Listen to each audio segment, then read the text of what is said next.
वफाकी काबीना से मंजूरी के बाद वजीर कानून आजम नज़ीर तारड़ ने 27वीं आईनी तरमीम सेनेट पे पेश कर दिया है। चेयरमैन सेनेट ने मुसव्विदा कायमा कमेटी बराए कानून और इंसाफ को भिजवा दिया है। यहाँ पर अहम बात यह भी है कि कैबिनेट की सदारत वजीर आजम ने आज़रबाईजान से वीडियो लिंक के जरिए की है।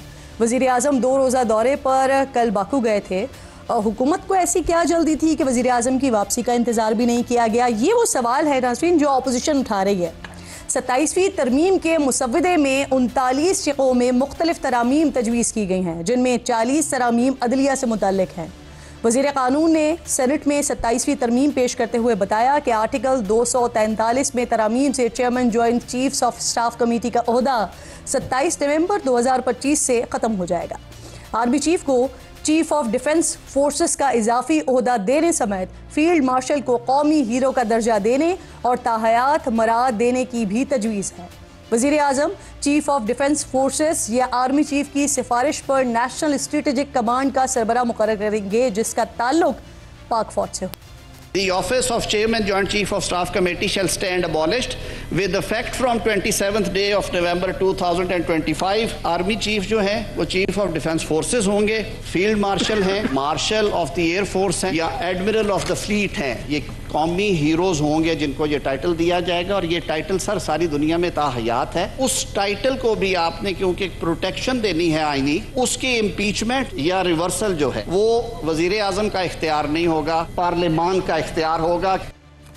आर्टिकल 243 से मुतालिक आपको बता देते हैं, जॉइंट चीफ ऑफ स्टाफ को ये ओहदा 1971 की जंग के बाद 1973 में मुल्क के तीसरे आइन में मुतारिफ करवाया गया था। 52 साल पहले भारत के साथ जंग के बाद इस शक को शामिल करने का जो मकसद था, joint chiefs of staff committee का ओहदा उस वक्त की ज़रूरत के मुताबिक फोर्सेस के दरमियान कोऑर्डिनेशन का सिस्टम बनाने के लिए लाया गया था। लेकिन 1971 की जंग से अब 2025 की जंग तक वक्त ही नहीं, जंगी निज़ाम, जंग की साइंस भी मुकम्मल तौर पर चेंज हो चुकी है। मौजूदा हालात में कोऑर्डिनेशन से ज़्यादा ज़रूरत एक मरकज़ी कमांड की बताई जा रही है, जिसका अंदाज़ा मई में भारत के खिलाफ field marshal general Asim Munir की कमांड में तमाम फोर्सेस की मुश्तरका काविशों के नतीजे में मिलने वाली कामयाबियों से लगाया जा सकता है। इसी और फिर मौजूदा हालात के तनाजुर में chairman joint chiefs of staff committee का ओहदा ख़त्म और चीफ ऑफ डिफेंस फोर्सेस का ओहदा सामने आया है। इससे मुताल्लिक जो तफसीलात अब तक मुझे मौसूल हुई हैं, उनके मुताबिक चीफ ऑफ डिफेंस फोर्सेस 3 मुसल्लह अफवाज की कमांड करेंगे। आईनी तरमीम के मुताबिक फील्ड मार्शल की तरह मार्शल ऑफ एयर फोर्स और एडमिरल ऑफ फ्लीट के ओहदे भी होंगे और ये अफसरान ताहयात अपना रैंक, मराद और वर्दी को बरकरार रखेंगे। वज़ीर कानून आज़म नज़ीर तारड़ ने यह भी ऐवान को बताया कि फील्ड मार्शल के ओहदे को तहफ़्फ़ुज़ देना ज़रूरी है, जिसके लिए फील्ड मार्शल का टाइटल वापस लेने का इख्तियार वज़ीर आज़म के पास नहीं होगा, पार्लियामेंट के पास ये इख्तियार होगा।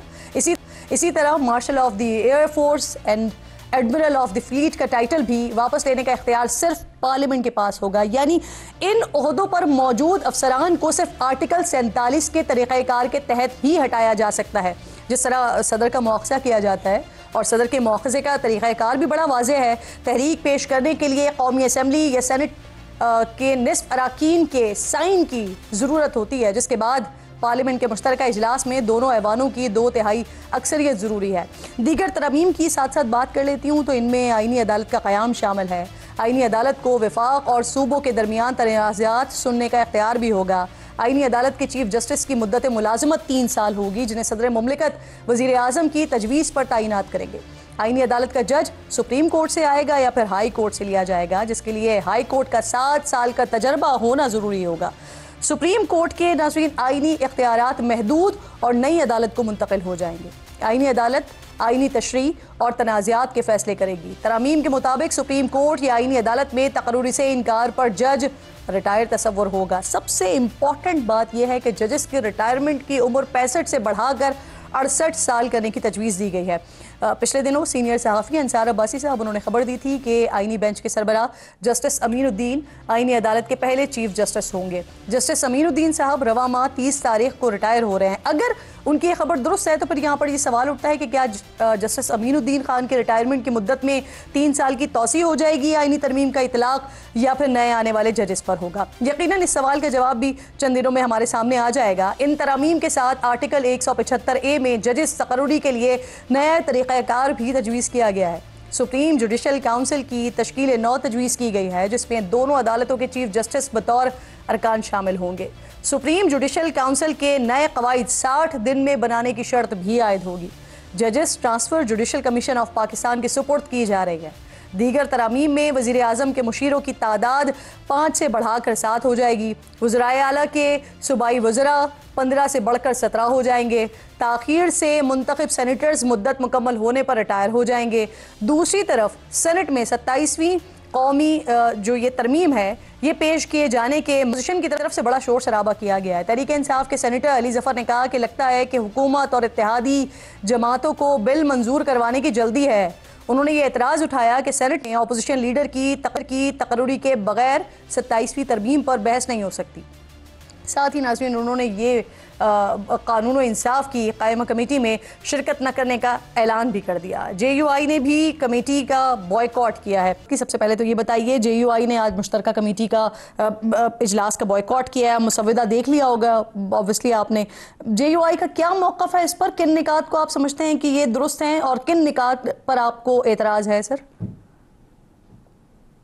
एक तो पहले तरीकाकार पे एतराज है कि जो तरीकाकार है वो दुरुस्त नहीं है। अभी तक सेनेट का इजलास चल रहा था और कमेटी जो है वो सेनेट के इजलास के दौरान एक पैरेलल कमेटी के पास रेफर भी हो गया, उसका इजलास शुरू भी हो गया और साइड बाय साइड असेंबली में अभी तक ये डॉक्यूमेंट ले नहीं हुई है और उसके मेंबर्स जो है ना वो जो उस कमेटी के मेंबर्स हैं उनको बुलवा के बिठा भी दिया गया। ये कोई अजीब व गरीब सूरत हाल थी। फिर हमने अभी तक पढ़ा, इसको डिटेल में पढ़ना है, इसमें 48-49 क्लासेस हैं, उसको पढ़ना है, उसको कॉन्स्टिट्यूशन को सामने रख के देखना है। तो जब हम गए हैं कमेटी में उस वक्त इजलास कमेटी का शुरू हो चुका था, हालांकि सेनेट का इजलास खत्म नहीं हुआ था। और जब ये बात सामने रखी कि अभी हमने पढ़ना है, इंस्ट्रक्शंस लेना है, अभी हमने पार्टी के अंदर डेवलप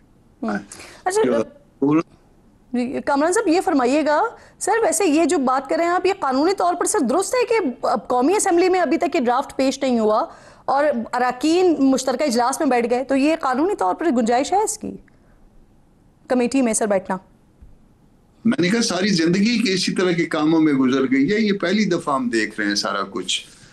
और फिर जो है ना वो चेयरमैन साहब कह रहे हैं कि हम आपको पढ़ के सुनाते हैं, हम आपको समझाते हैं कि इसमें क्या है। तो अगर चेयरमैन कमेटी से हमने बात समझनी है या मिनिस्टर साहब से ये बात समझनी है तो फिर हमको पार्टी की लीडरशिप से हिदायत की जरूरत नहीं है, ना पार्टी के अंदर किसी डेलिब्रेशन की जरूरत है।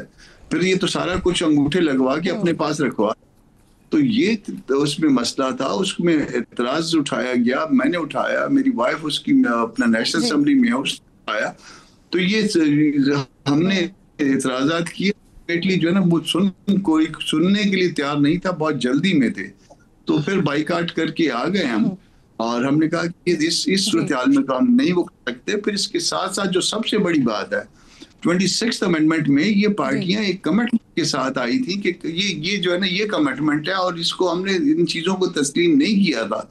उस 26th अमेंडमेंट को तो आज रिवर्स किया जा रहा है। तो जब आपको जरूरत थी JUI की उस वक्त तो आपने सारी चीजें मान ली, उस वक्त भी सारी चीजें आप लाए थे, उस वक्त आपने सारी चीजें मान ली। आज उसको आपके पास जो है ना कोई 4 नशिस्तें आ गई हैं कहीं इधर उधर से अल्लाह के वास्ते में, वो आप जो है ना उसकी के बाद उन नशिस्तों के जोर के ऊपर सारा जो है ना वो सारी जो जितनी एक्सरसाइज थी 5-6 हफ्तों की, वो 5-6 मिनटों में आप जो है ना या 5-6 घंटों में उसको जो है ना रिवर्स करने। अच्छा सर, आप ये जो बात कर रहे हैं ना कि जो चीजें नहीं मानी गई या जो चीजें आप लोगों की तजावीज पर शामिल की गई थी, उसके हवाले से एक आईनी अदालत और आईनी बेंच का जो मामला है उसके हवाले से वजीर कानून कहते हैं और हुकूमत के दीगर लोग भी ये बात कह चुके हैं कि ये कुछ कहते हैं कि PTI की तजावीज पर, कुछ कहते हैं कि आपकी तजवीज पर, वजीर कानून आपकी तजवीज पर सर कहते हैं कि ये आईनी अदालत की जगह आईनी बेंच बनाया गया था 26वीं तरमीम में, लेकिन हुआ ये कि बजाय इसके कि बोझ कम होता, वो बोझ वैसा का वैसा ही रहा। वही जजेस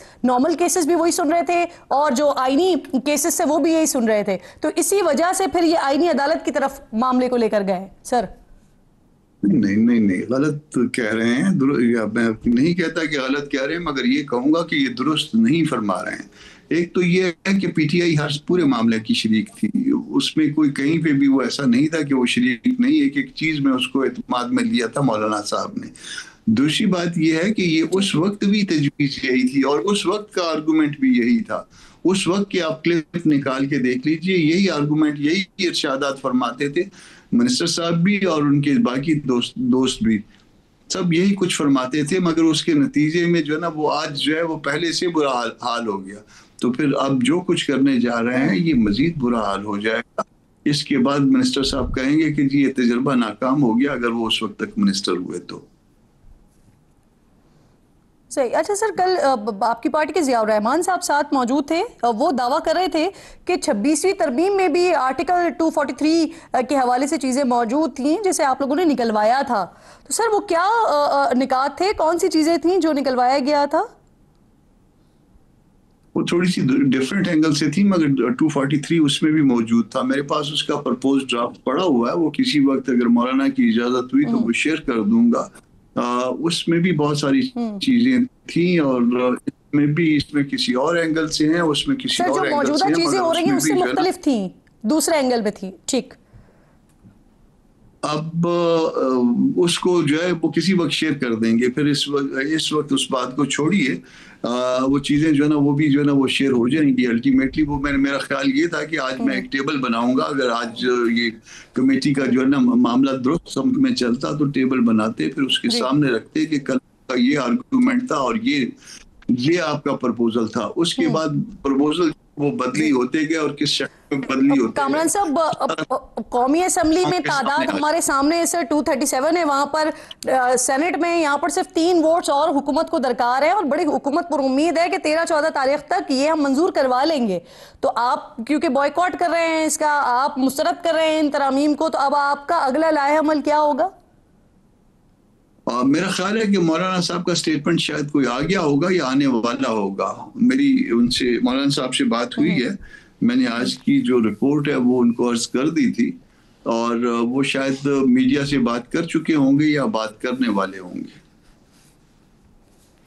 सही। सर, आईने तहफ़्फ़ुज़ पाकिस्तान वो तो जा रहे हैं मुल्की एहतजाज की तरफ, आप की भी क्या उनके साथ शामिल होंगे या आप कोई अलग कुछ सोच रहे हैं? पॉलिसी मैटर मौलाना साहब खुद दे सकते हैं, मैं सिर्फ लीगल उसमें असिस्टेंस उनको देता हूं और बाकी पॉलिसी मैटर्स जो है मौलाना डिसाइड करते हैं। जो फैसला हो चुका है वो तो आप कामरान साहब बता सकते हैं ना। वो पार्टी के अदारे और मौलाना साहब की उसमें है, उनका इस्तिकाक है। मुझे जहां तक इजाजत होती है मैं वहां तक चलता हूं। शुक्रिया आपका। कामरान मुर्तज़ा साहब, प्रोग्राम में आप साथ मौजूद थे।